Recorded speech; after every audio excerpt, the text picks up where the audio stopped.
Yo! So it's come to my attention that 50% of the people who find their way to my video are not subscribed, so please do me a favor, support the channel, and go ahead and hit that subscribe button, hit the like button.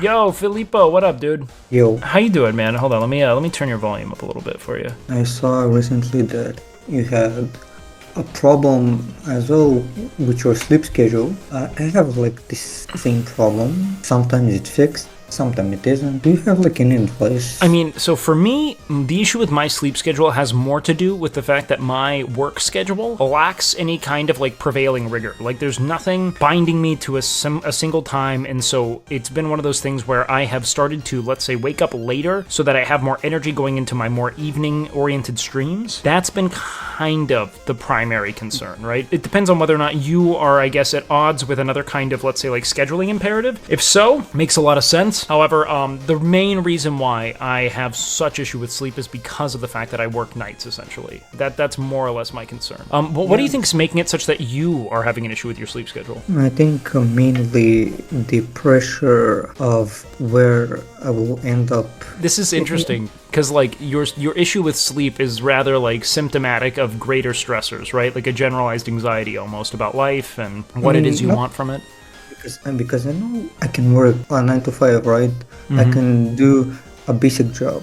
I know I'm capable of that, and I know I have much potential of being, much greater working for massive companies in my country. Sometimes I feel like if I just don't that job that I want, and I'm like, the financial part of my life will be good, can I improve in that, and those sort of things. Kind of sounds to me like the worst case scenario is that you try again, and that at your core, have the promise of relative stability. It's just a matter of whether or not your best effort is enough, correct? I mean, yes, but at the same time, I know that everybody says it doesn't matter at what age you will get, the best version of yourself. There's no real, like, let's say, like, predictive calculus for, like, your best self, because that's the confluence of, like, lived experience and, like, the wisdom accrued through that, and then, like, let's say, like, the practicality required to actually execute upon that wisdom. Like, a lot of this shit takes a lot of time, man, and people are peaking later and later in life as I guess the reality of like procured wealth kind of manifests itself now, where people have less of an opportunity to really develop themselves at the rate they used to because of how much is already kind of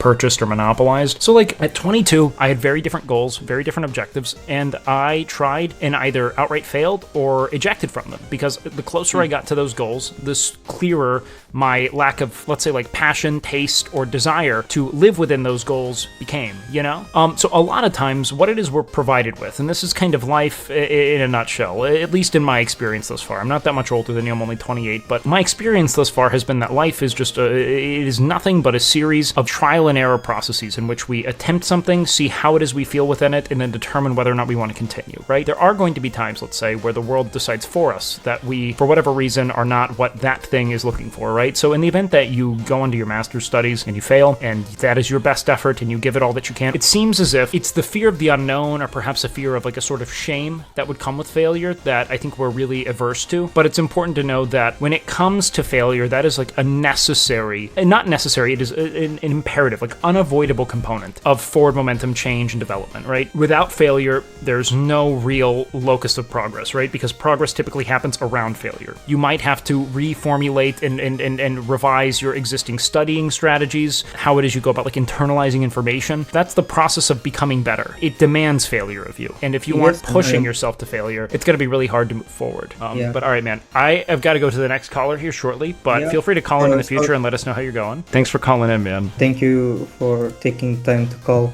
Monk, my dude, what is good? How's it going?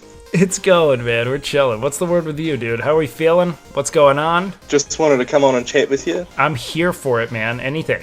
So basically, most of my life, I've never figured out what it is exactly I want to do. I tried doing like studies for food technology and stuff like that. Tried to be a chef. I worked in a kitchen for a couple of years, and then I fully didn't want to do that anymore. I've got 2 kids now. Hey, way to spawn, man. Chat can no longer relate to you, dude. All right, anyways, we had children, and we don't know what we want to do, and we tried a few things, and none of it really stuck, is kind of what I'm getting. Yeah, not at all. When we say like not what you want to do, here's kind of my stance on it. I don't really want to work. Like, I don't. I find maybe the thing that that's most agreeable to me and my personal sensibilities, but at the core of it all, I don't really want to work that much. You know, that's not really like what I'm into. And so on some level, I think we have to kind of reckon with the fact that every job is going to feel a bit tedious because it's something that we are essentially like compelled to, like we must necessarily do it. There's a compulsory element to it that isn't even a matter of choice. Like we're just gonna be like eventually kind of like fuck this. However, it's still important that we can like exist within our job and not fucking hate it, right? So it's kind of like finding the intersection of the two. What do you find like, so in your experience, have you had like honeymoon phases with jobs where you're like, this is sick and I love it? Well, I started off making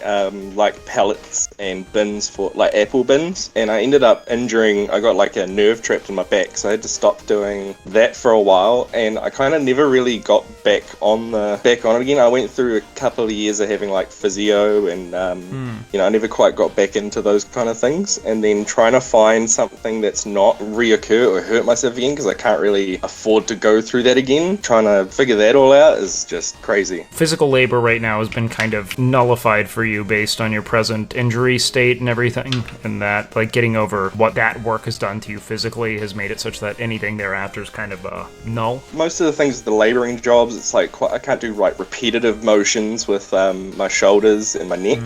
So a lot of things involving manual labor is kind of outed, which makes sense. And I can't. You ever thought about like looking into some kind of like traveling like salesmanship kind of thing, something where you're actively meeting with people? Like, because sometimes I find that the thing that's most stimulating to me is just having new people around or new environments, and that the more I travel or the more I drive around, the more people I interface with, the more I typically enjoy my work. See, I only recently ended up going to like my doctor about like severe anxiety, so I've only recently started going outside again properly. Hey, that's a big win, dude. Especially if you've been historically very, like, I get into those pits where I am, like, just kind of trapped in my places of comfort until it becomes kind of an omen of sorts and I start to resent them. You know what I mean? It's a super problematic, you know, like, pattern to catch yourself in. Yeah, I had a solid 3 years where I would, like, hardly leave home unless I had to, and then my partner was just like, nah, that's it. You need to go to a doctor. We need to sort this. Yeah, no, that's awesome, though, that you have that kind of emotional support as well. I mean, if you have a partner in your corner that is supporting you through your present qualms and you know,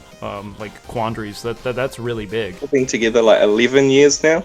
Holy shit, man. You guys got started early then. That'd be, what, 18? You said you're 29? That's fucking amazing. And so, yeah, I get it, man. So one, you're taking all the right steps in that you're inquiring with the proper therapist and getting help in that regard, dealing with the anxiety, stressors, so on and so forth. And I think that it's important, too, to know that, like, I, for instance, haven't ever really found a job where I'm like, this is it. You know, like, Twitch is a job, and I treat it like a job, but the only reason I like it is because I can kind of do all the things I like doing, you know? However, this is, like, a really rare, like, almost, like, moronic thing to ever endeavor to do, and if it weren't for certain lucky breaks, I would have just gone into debt and back into working, you know, regardless. So it's not to say this is like a good strategy, and I know that I speak from a position of privilege, but like, you know, I didn't start to really become like someone who could stream for a living until about like 3-4 months ago. So most of my life has been trying to figure it out elsewhere. Regardless of how cool the job was, I always found that every job became work to me. Even Twitch, it all became work. And so there's an element of like a dream job in the fiction that I think we're sold as kids of like, we're gonna find this labor that perfectly aligns with our philosophical imperatives and our skill set, and we're gonna love doing this every day. It's gonna give us a sense of belonging and like existential satiety,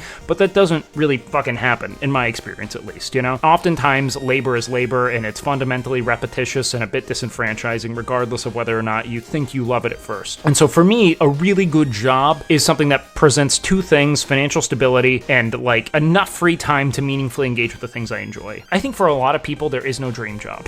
I think the dream job is the flexible job. It's the job that provides well and gives us the pay that we're looking for. Unless you have something that like in your soul is like the most important thing to you and you want to engage with it every day for the bulk of your day. I think something you don't hate is definitely that is the apex. Maybe not something you love, but something you're like, every day I like the people I'm around and I don't hate what I'm doing. I appreciate it, dude. Of course, man. All right, brother. Thanks so much for calling in, man.